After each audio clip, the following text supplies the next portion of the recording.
It for me. Snapchat.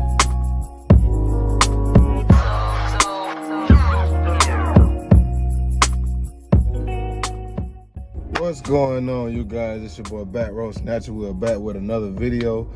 Today we're going to be talking about some of the best baits to use during the summertime. Preferably, I guess you could say post spawn. Really mainly for bass, but we're gonna talk about what fish are spawning, why the bass may be active finicky, where the bass go to, and how they move. Okay, so first in post spawn, you got to look at the water temperature. If the water is, let's say the water is anywhere between 50 to 55, 60 degrees, somewhere in there. If the water temp is in that area, then most likely the bass will be up shallow. And it might be easy to catch them, it might not be. But for the most part, probably 8 times out of 10, it's kind of easy to catch them. So for this situation, what I would do is, the first bait that I would use is a wacky worm. I would use a wacky worm. For some reason, the bass hate a wacky worm. They cannot stand it. Whenever you do that little motion and get the jig in it and you let it fall slow, they hit it on the fall. Most bass hit it on the fall. They rarely hit it whenever you do the little jigging motion, but they like to hit it on the fall, which is crazy, because most of the time when they hit it on the fall, either you'll see like a little thump in your line, or they might just pick it up and just start moving with it, and you'll see a line start moving. That's when you set the hook. For the colors, what I would say is, like a sunny day like we got today, which I hate that I'm not fishing right now, but it is what it is. But like a sunny day we got today, if it's clear water, what I would do is go with natural colors, all natural colors. Maybe you can throw a shad color in there. You maybe can throw a bluegill color in there. It really just depends on the water and what the fish like in that water. But for that I would go natural color. Now for stain water, what I would do is I would go all dark colors. You can throw a little chartreuse in there just to get them to actually see it a little bit more, but I would go with dark colors, like a June bug, a black worm, like a black and blue, or just any kind of dark colors. Okay, the second bait that I would use is I would go with a Bandito bug. Shout out to Scott Martin. He put a lot of people on the Bandito bug, especially around this time.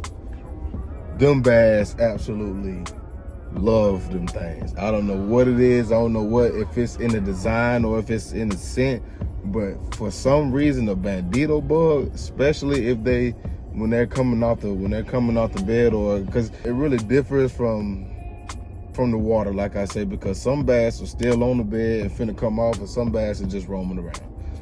But you pretty much can get a good bite on a Bandito bug just throwing it around the bank.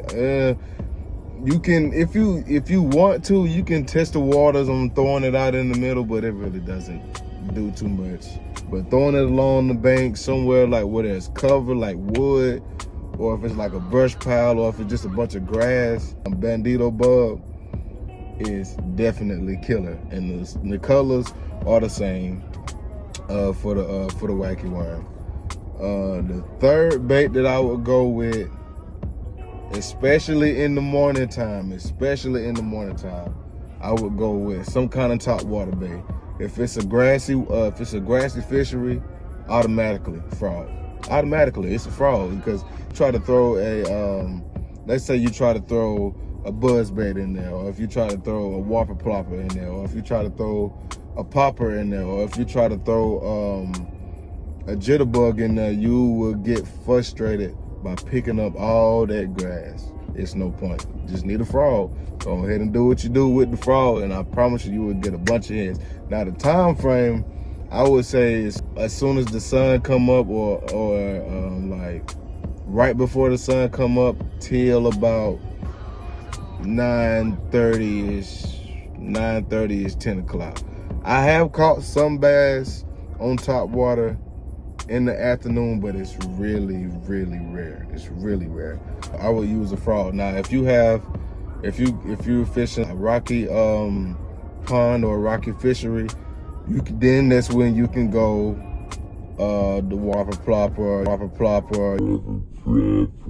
You can go buzz bait, popper, or even a walking bait that'll fire those fish up all morning. Yeah, for the fourth bait, what I would use, okay, so this is for like suspending bass. Okay, if you see bass like suspending, just roaming around and stuff like that, you can use some kind of moving bait, which whether it's a swim bait, glide bait. If you want to, you can, it depends on the fishery, like I said, but if you want to, you can throw a crankbait in there. I don't know if I posted the video. I didn't post the video, but I actually went fishing this last weekend, whenever it was. And I had a, here it go. It's a Google Squad crankbait, square bill.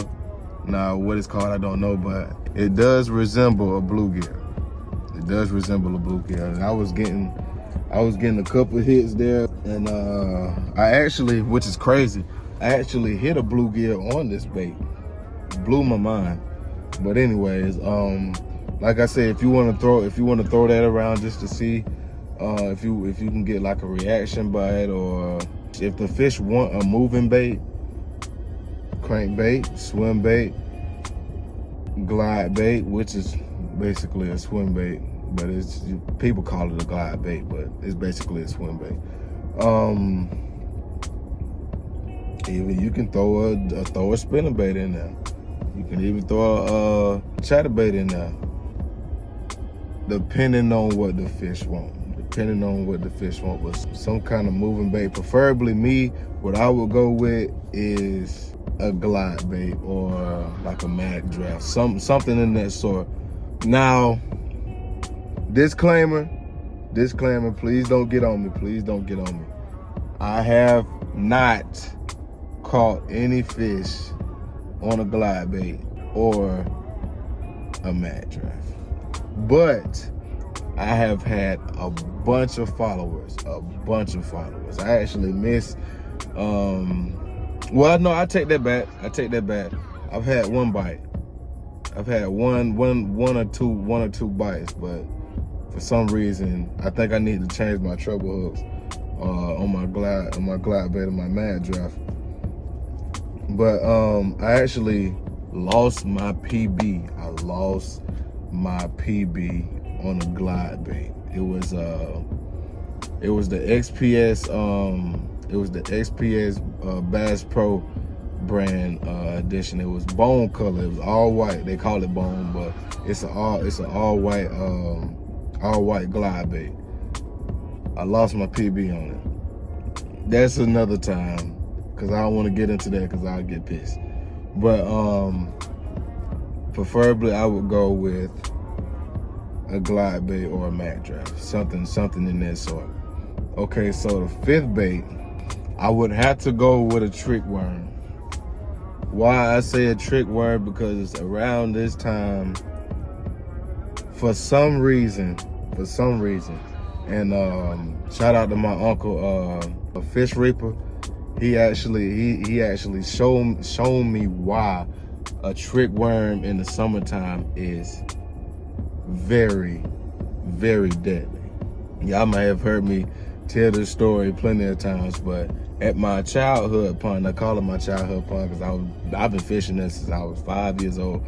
But at my childhood pond, I remember it like it was yesterday. He had a black trick worm. It was stainy water, real stainy water, almost looked like chocolate milk.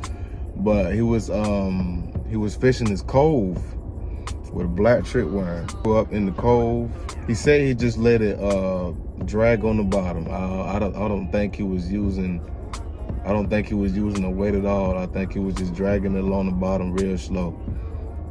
he caught a 14-pound bass. 14-pound bass. If I had the picture, I'll put it up right now. 14-pound bass on a black trick worm. Black trick worm, which is crazy. I mean, I understand I listed a whacker worm, but that's just one technique. A trick worm is a whole different technique because you can do different things with a trick worm. You can also use a trick worm as a wacky rig, but it's not ideal. The main thing I would say use a trick worm is straight up Texas rig weightless.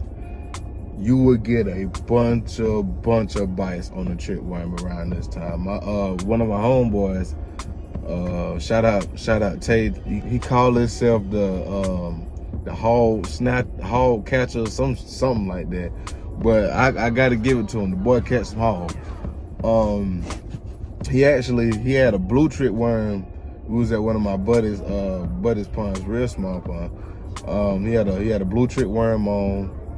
I think he was fishing it like a Ned rig. I think he was fishing it like a Ned rig or something like that. And he caught an 8-pound bass on the blue trick worm. And I'm throwing around. I think I was throwing around a baby bass. I had a baby bass and just throwing it straight up on the Texas rig. And I was catching a lot of fish, but for some reason I didn't get over 3 pounds. 3 pounds. I think my biggest fish was 3 pounds.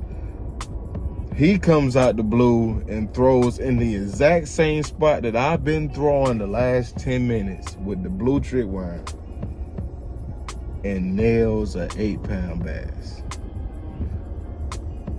Now at the moment, I was mad. I'm not gonna tell you no lie, I was mad because it's just like, bruh, I've been throwing in this same spot. What's going on? He come right behind me with the blue trick worm. Mad as hell, boy. Mad as hell, but that's my boy, so I gotta give it to him. He did his thing, but it is what it is. Snatcher coming back, motherfucker. But anyway, all right, so we got those baits out the way. Now what we're going to talk about is what fish are spawning right now, or what the bass are actually chasing after, because around this time when they get off the bed, they hungry, they feeding like crazy. And usually I would say we in May right now. Yeah, we're kind of in the middle of May, finna get to the end of May, but around this time it's when it's the bluegill spawn, brim spawn, or whatever you want to call it. But panfish, look, let's just say panfish spawn. It's panfish spawning. A lot of them bass go around chasing them panfish, because you already, everybody who bass fish knows that a bass will swallow whole a panfish easily, whether it's crappie, shell cracker, bluegill, sunfish, whatever it is. A bass will swallow it whole and will not care. So around this time, what you really want to look for is a brim bed, and you can tell the difference between a brim bed and a bass bed. A bass bed will just be one big bed. It'll probably have some kind of cover around it, but you'll see like a flat spot, a real flat spot with something moving on it. Now a brim bed, it's really not just one bed. You got a bunch of little cradles in one little area, and it's 1,000 brim around it. No cap. I know one time I counted at this one pond, I counted at least 30 to 40 brim just sitting there spawning. See them scatter out of nowhere just randomly because something is coming through to try to eat them. That's just what it is. When that happens, it's probably best to go ahead and get your bait in there, because ain't no telling if that bass just wanting the bluegill or if he want anything he see in his sight that's gonna aggravate him. Let's talk about the shad spawn. I don't know. I don't really know too much about shad because the fisheries that I be fishing, most of them don't really have shad in them. but I know of one or two that I fish does have shad in them. And what I would say is, from one thing that I've learned, when shad spawn, they usually spawn around something that's solid. So let's say like if you got like a drain in the water that's spawning around that, or rocks, even a dock, right? But especially a dock. But they're spawning around that. But the kicker is they're not spawning in real shallow water. They're spawning in, let's say, 10 to 15 feet of water. Whenever you see that, it's real easy to tell where those fish are, because sometimes you'll start seeing them coming up to the surface and jumping, doing all kind of stuff on the surface of the water or whatever, because they're getting chased by either a striped bass or getting chased by a regular bass, or even a pike or a gar, muskie, whatever. And that's when I would say go ahead and get you a glide bait, Mad Draft, some kind of shad color crankbait, or a white color chatterbait. Throw it over there, see what you can get. Maybe if you want to, you can get like a pearl white color walker. Throw it over there, and see if you'll get some on top water. I've seen a bunch of videos and a bunch of guys, whenever they see bait fish spawning, or just see bait fish in the school, they'll throw a top water real quick just to see if they can get a reaction strike. Yeah, that's pretty much gonna do it. I hope y'all enjoyed this video. If you would please share this video, like this video, subscribe, please subscribe, please subscribe, please subscribe. And hit the post notification bell so you know whenever we drop something else. I love y'all, I appreciate y'all, and we'll see you later. Snatcher!